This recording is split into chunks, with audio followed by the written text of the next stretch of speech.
Toyota's Rav4. Let's see what she thinks.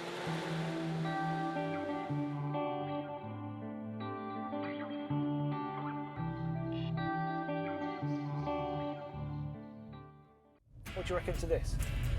This would have been the car I would have thought I would like least saw it, but Really? I'm quite comfortable in it, and it's quite an easy drive, and I like the seating position. It's nice being high up, isn't it? Yeah, definitely. It's almost like driving a van. It's quite nice. Yeah. I feel quite comfortable in it.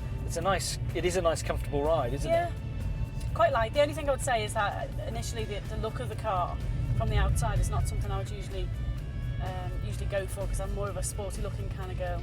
I kind of think with the Rav4 that it's perhaps a sort of four-wheel drive car that more people would consider, rather than having, say, a Land Rover Freelander, which maybe hasn't got the same sort of image and is more of a family car.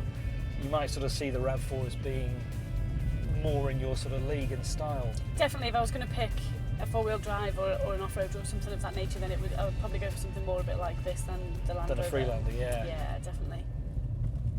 The Rav4 is generally pretty expensive as a second-hand buy, and that's because they hold their value very well. And that is because, well, they're actually very, very good. This newer Rav4 is slightly sharper looking than the older version, but still retains that funky, fun feeling. What you're actually getting, despite being quite a good-looking and fun car, is a huge amount of practicality. You've got estate car accommodation inside and some off-road ability.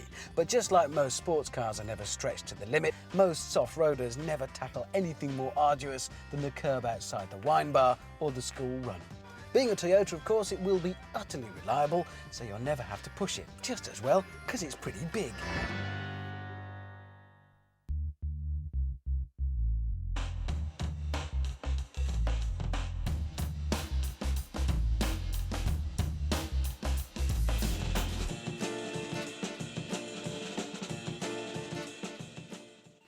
So Lindsay, it's got the off-road ability, but does it attract you enough, the Toyota Rav4?